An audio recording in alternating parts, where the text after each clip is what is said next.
If you take nothing else away from this presentation that I want you to share with your students, is that there are two methodologies that institutions use to award financial aid. And one of those methodologies is what we call the merit-based methodology. And the second methodology is the need-based methodology. And so what I stress to my students, number one, is never let the price tag of an institution scare you away from attending, especially if you feel that that school is a good fit, it has the right curriculum for you, you're investing in your future.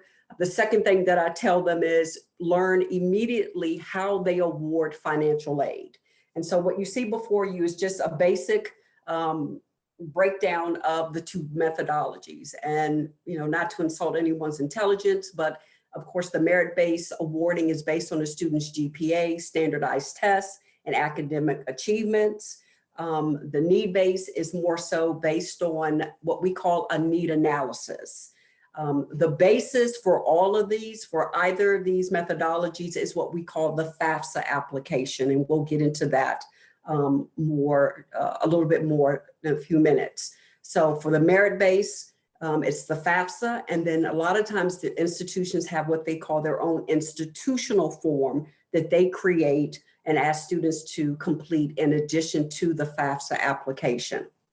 On the the need-based side, it's the FAFSA, and I think someone already brought up the question about the CSS profile.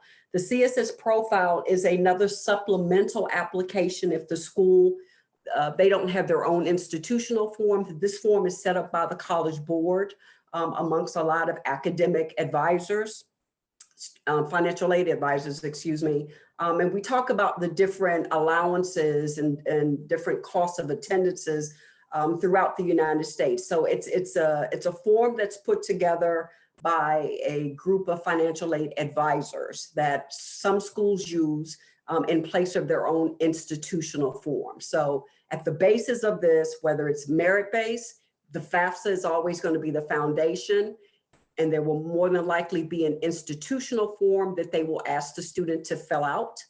For the need-based, the FAFSA will always be the foundation.